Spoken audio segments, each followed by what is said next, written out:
There's been a lot of buzz in the news lately concerning the new tenancy law currently being proposed by the Lagos state government. You all are so happy that you're going to soon start paying rent on a monthly basis. You're going to be excited like this until they ask you to pack out of your house in November simply because the landlord wants to use his house for short-lived business in December. As someone who's both a landlord and a tenant, I can't help but imagine how this is going to work. I can't wait to see how this is going to be implemented. I mean, on paper, it looks very easy. 1 month, 4 months, 6 month payment. But just like every other reforms, and this actually looks like one of those reforms we've actually been praying for. But like every other reforms that has been passed in the State House of Assembly, even in the National Assembly, you would agree with me that implementing it and enforcing it has always been very difficult.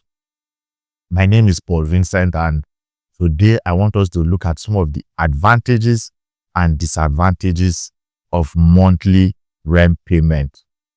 Firstly, this reform, we are trying to copy it from the Western world.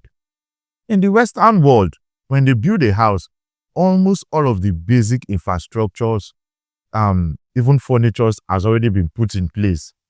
TVs, some cases beds, television. When you're moving apartment, the only thing you're taking out from that house is your bed.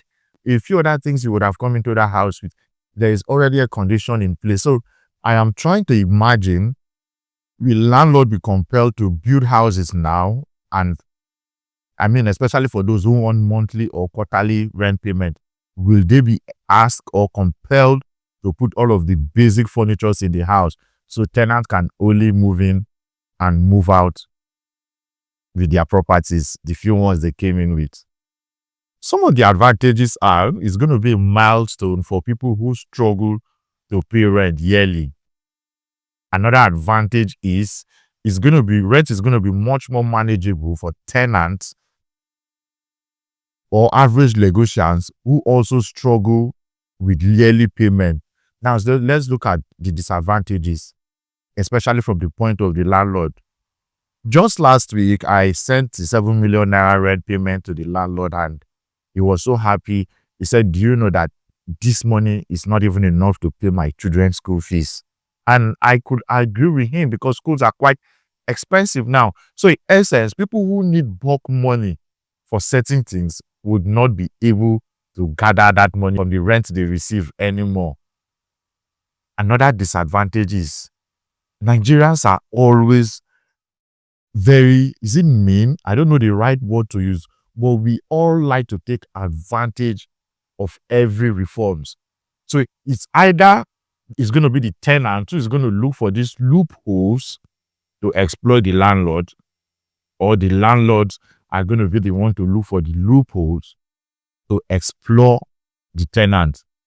But we just have to wait and see how this reform will be implemented, or if it will actually even see the daylight.